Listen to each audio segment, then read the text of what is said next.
नमस्कार मित्रांनो, स्वागत आहे तुमचं आताच्या ब्रेकिंग न्यूजमध्ये. मित्रांनो, पश्चिम आशियातील युद्धामुळे तेलाचं संकट निर्माण झालंय. भारताला याची झळ बसत असून केंद्र सरकारनं पर्यायी इंधनाच्या दिशेनं पावलं उचलण्यास सुरुवात केली आहे. याचाच एक भाग म्हणून केंद्र सरकारनं 100% इथेनॉल इंधन वापराला मंजुरी दिली आहे. केंद्रीय रस्ते आणि वाहतूक मंत्री नितीन गडकरी यांनी ही माहिती दिली.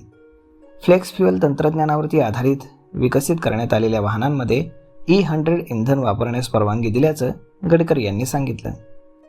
E100 अर्थात फ्लेक्स फ्युएल वाहनांमध्ये 100% इथेनॉल वापरण्याच्या प्रोजेक्टशी संबंधित फाईलवरती सही केली असल्याची माहिती देखील नितीन गडकरी यांनी दिली. नागपूरमध्ये झालेल्या एका कार्यक्रमात बोलत असताना नितीन गडकरी म्हणाले, मला हे सांगताना अत्यंत आनंद होतोय की रात्री 8 वाजता मी 100% इथेनॉलचा वापर करण्यास मंजुरी देणाऱ्या फाईलवरती स्वाक्षरी केली. कधी काळी लोक यावरती हसायचे.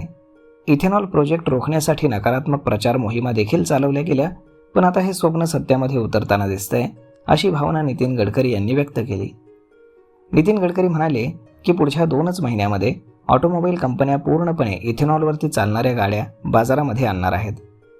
टोयोटा, सुझुकी, MG आणि ह्युंदाई यांच्यासारख्या कंपन्या देखील पुढच्या 1.5 महिन्यामध्ये इथेनॉलवरती आधारित वाहनं बाजारामध्ये उतरवू शकतात. भारतामध्ये आधीच पेट्रोलमध्ये 20% इथेनॉल ब्लेंडिंग वापरण्याचं उद्दिष्ट साध्य करण्यात आले. यामुळे कच्च्या तेलाच्या आयातीवरील खर्च कमी झाले असल्याचा दावा केंद्र सरकारनं केला. 20% इथेनॉल ब्लेंडिंगमुळे सरकारचे 1 लाख कोटी रुपयांपेक्षा अधिकचे पैसे वाचले.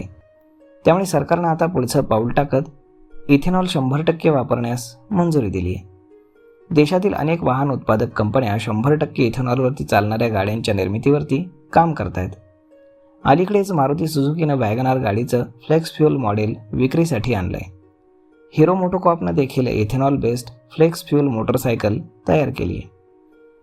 तर मग मित्रांनो, अशा पद्धतीनं E100 म्हणजे पूर्णपणे इथेनॉल या इंधनाला केंद्र सरकारनं मंजुरी दिली आहे. तर मग मित्रांनो, हा व्हिडिओ, ही माहिती तुम्हाला कशी वाटली हे तुम्ही आम्हाला कमेंट करून नक्कीच सांगा. आणि जर आवडली असेल तर आपल्या जवळच्या मित्रमंडळींसोबत देखील हा व्हिडिओ तुम्ही शेअर करायला विसरू नका. धन्यवाद.